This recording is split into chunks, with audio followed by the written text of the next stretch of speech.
So there I was at the Starbucks, driving through, and I get up to the window, and this caramel complected Latino papi was giving me rhythm. I felt it. He was giving me rhythm, you guys. He was like a young papi chulo, and he was like, that'll be 432, mommy. And I was like, 432? Okay, hold on. Let me see if I get some change. So I'm like ruffling through my change, which honestly, I can't decipher what any of my change in the coin cup is because there's weed ash all over it. So I'm sifting through the change trying to like, I know I got change. And he closes the window on me. And I was like, well, I thought we were, I felt something. And that's when I realized that I've gone to a really dark place. I'm seeing mirages where there's only desert land. I've gone so far to be looking at the Starbucks drive-up man like me and him could really get something popping. And I'm shamed. You know what? No, I'm not shamed. I ain't shamed. All right, you know what? Get out of my business. You are listening to an all-new episode of A Seat at the Table podcast. Hello. Wait, hold on, you guys, because, like, honestly, sometimes when you can always tell where I've been in the world. There'll be several lashes, loose lashes. If you follow the trail of lashes, then you'll find me. Honestly, I do my own lashes. Yes, it is a skill and a talent that I had to possess because I don't like nobody playing near my eye. But we'll get next to that in 1 second. You're listening to A Seat at the Table. You can find us on Instagram, A Seat at the Table Pod. You can find me on Instagram. Now, I go back and forth with this because I don't really know if I want y'all, but like in my personal business like that, but knock on the door. Let's see if I answer. Okay. You can find me on Instagram at Zaika, ZAYICKA79. And you can also find us on Twitter at Galanda Adams. That's right. All one word, at Galanda Adams. Yes. GAILONDAADAMS. How about that for your ass? Pang. Okay. There's so much trash to get into. Okay. You guys, this week in the segment that we have now renamed the setting of the table. Yeah, we used to call it the pull-up, right? Like, this week on the pull-up to the table. But I've decided, okay, stick with me if we must, right? Whose job was it to set the table when you were younger? Did you guys have that? Like in my house, it was my job to set the table for like major dinners that were happening. Like it would be like, okay, Gail, set the table.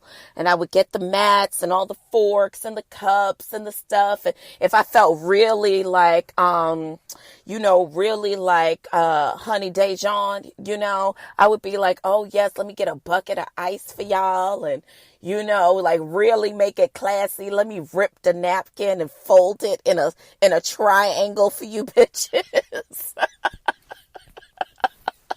Yes, if I felt very Honey Dijon, honey, very voulez-vous coucher, yes, I would give you that. It was my job to set the table. So that's what we're calling this week's segment at the very end. Our formerly known as the pull-up will be now called Let's Set the Table.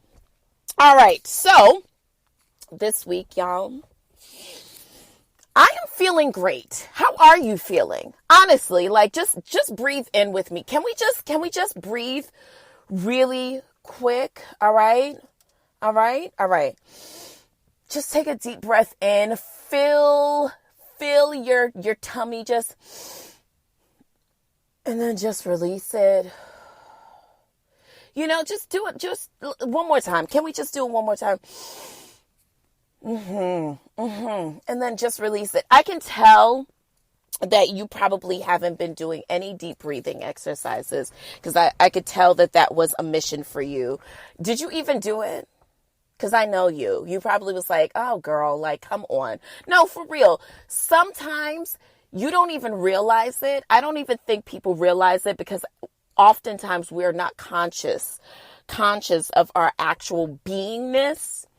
And you would be surprised how often you just kind of go through life, just commonly just inhaling, exhaling, but never actually taking deep measured breaths. And I mean the kind of deep breaths that aren't associated with someone getting on your nerves and you rolling your eyes. No, I mean like deep measured breaths where you actually feel your heartbeat and take a moment to just feel your pulse and just vibrate and just be for a moment. You know what I mean? Sometimes it's necessary for us to stop and do that. And so, yeah, I just wanted to go ahead and get that in place before we get into this trash ass celebrity people. So you guys, shout out to the homies of the Read. Kid Fury and Crystal premiered their show on Fuse Network. Now, for those of you who are in the New York City area who have Comcast, you probably do not have Comcast Xfinity. You probably don't have Fuse like myself. But what I did do is sign up on the Fuse app through my Apple TV, and I was able to watch the show. I thought it was really awesome. I'm so proud of them. If you are anything like myself, you just are rooting for all the Black people, but B, in this podcasting, in all of these worlds of us casting our pods, because let's just be honest, there's 4 gajillion pod people out there. Everybody's got a fucking podcast, all right? Listen, okay? And that ain't no shade, but I'm just saying, everybody does. And it's fine. It's totally fine. Because that just means that everyone out there, there's the ability exists for people to find themselves in other people or other genres that kind of closely relate to their interests. You know what I mean? So I'm all for it. So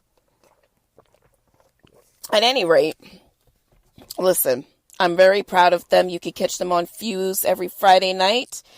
And that is The Read with Kid Fury and Crystal. So this week, you guys, I did something really, really crazy. Ay, mommy. All right. So I actually gave my notice at work. Yes, I did. I know. Everyone relax. Okay. I didn't just, you guys act like I said, like I went to the cemetery and bought a plot because I have a funny feeling. All I'm saying is I gave my notice at work, Listen, I could tell you all the list of things that weren't right at work. You know what I mean? All of the disenfranchising things that happened to me, all the microaggressions, the racism, the bullshit, I could tell you all of that, but then I could also tell you that, that job came along for me during a time where I really needed to be able to take care of myself. I had gone through a really tumultuous relationship that ended in a domestic violence situation. We don't need to relive it. I'm just saying. And so this job came along right at that time, and it kind of, I found a sense of independence in it, but I think I've reached a point where my wingspan has always been beyond where I am. And even though I'm not really sure what's next, I am sure that I don't feel a sense of scarcity. Like, well, what if I can't, whatever, what if there isn't enough, whatever, for me to do this or that?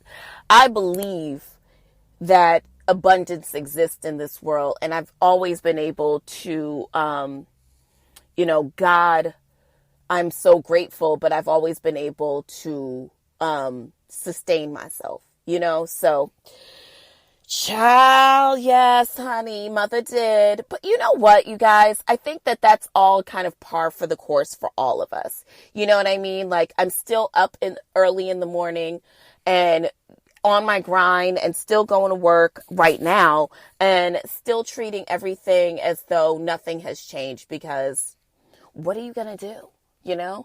Well, I tell you what you're not going to do if you're Rihanna, the Super Bowl bitch. Yes, Rihanna is November's Vogue cover girl. And the magazine will be out October. Why can't I find myself? The magazine will be out October 16th. In the article, Rihanna talks about the luminous album that has all been looming over our heads, the one that we've been waiting for since forever ago. You guys are really pieces of shit, because when this girl was giving you guys an album a year, you guys were like, I'm so sick of her. She's just, doesn't she ever take a break? And now, sis is like, you know what, fuck you hoes. I'm out here getting money, and I don't have to do this shit. If I do it, it's going to be because for the love of it. It's going to be for the love of it. Until then, you will wait. Well, at any rate, she talked about the Fenty empire and how happy she is being in love with her Saudi prince. Is he a Saudi prince, you guys? I know that he is ex of Naomi Campbell. And I know that his family owns the exclusive rights to Honda, which I know that sounds crazy, but they do own the exclusive rights to Honda in the Middle East, which means shmoney. And, oh God, one of my lashes just came right off, y'all. She also addresses declining the Super Bowl last year, saying, yes, she did turn it down. She said, because she isn't into a lot of things associated with the NFL organization, she didn't want to be a sellout, and also that she is in full support of Colin Kaepernick. She is quoted in the article as saying, who would that benefit? Not me or my people, in terms of doing the actual Super Bowl. Now, I mean, I think we've all gone back and forth as far as at this point, it is not just about Colin Kaepernick, right, you guys? Because I think that to diminish what he was doing down to one person, this is not Colin Kaepernick against the NFL. Let's re-jog your memory, okay? He was in protest of young black men and women being brutalized and murdered by the police for no reason, right? So he was taking a knee in protest of that. And it wasn't just him, right? There were several players all over the place in different teams that were taking a knee, right? I think that we are still kind of at this point looking at the whole thing as like, okay, well, Colin Kaepernick had his case settled and whatever. This is not, I think, number one, if you get into the stats, he's still a viable quarterback, but let's not get into that. I think that him being blackballed for his protest is even more jarring. And I was listening to The Breakfast Club, and I heard Charlemagne saying that he didn't understand why Rihanna's point of view is in terms of feeling like if she did the Super Bowl halftime show, she would be a sellout. And I'm concerned or confused as to why Charlemagne would be confused on her stance. I think that he likened it to saying something to the effect of, so what about the players? Should they not show up to work? Listen, I think there's a difference between the rest of the players and their stance. It's everyone's individual right to stand up or sit down for what they don't or do believe in,